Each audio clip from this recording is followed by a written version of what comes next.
মুজদালিফার ময়দানে যে দোয়া পড়তে হয়, লা ইলাহা ইল্লাল্লাহু ওয়াহদাহু লা শারীকা লাহু লাহুল মুলকু ওয়া লাহুল হামদু ওয়া হুয়া আলা কুল্লি শাইইন কাদির। لا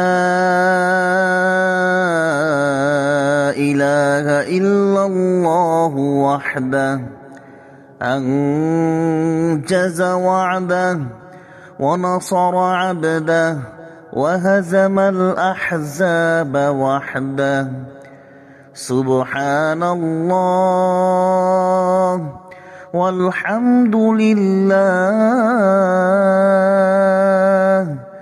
ولا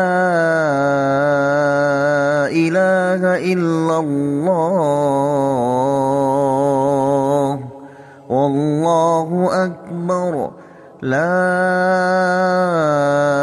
إله إلا الله ولا نعبد إلا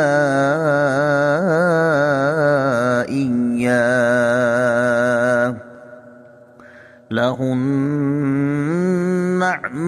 وله الفضل وله الثناء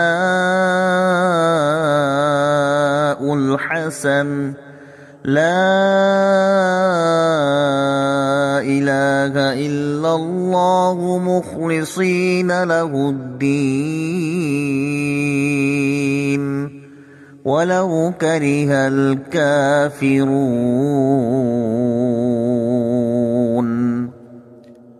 অর্থ, আল্লাহ ছাড়া প্রকৃত কোনো মাবুদ নেই, তার কোনো শরিক নেই, রাজত্ব তারই, সকল প্রশংসাও তার। তিনি সব কিছুর উপরে ক্ষমতাবান। তিনি ছাড়া প্রকৃত কোনো মাবুদ নেই।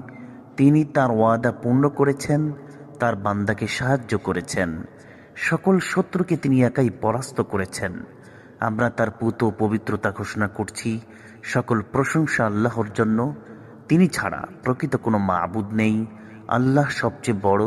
আল্লাহ ছাড়া প্রকৃত কোনো মাবুদ নেই। আমরা একমাত্র তারই ইবাদত করি। সকল নিয়ামত ও করুণা তার পক্ষ থেকেই। উত্তম প্রশংসা তার জন্য। আমরা একনিষ্ঠভাবে তারই ইবাদত করি। দিন ধর্ম একমাত্র তার, যদিও কাফেররা অপছন্দ করুক।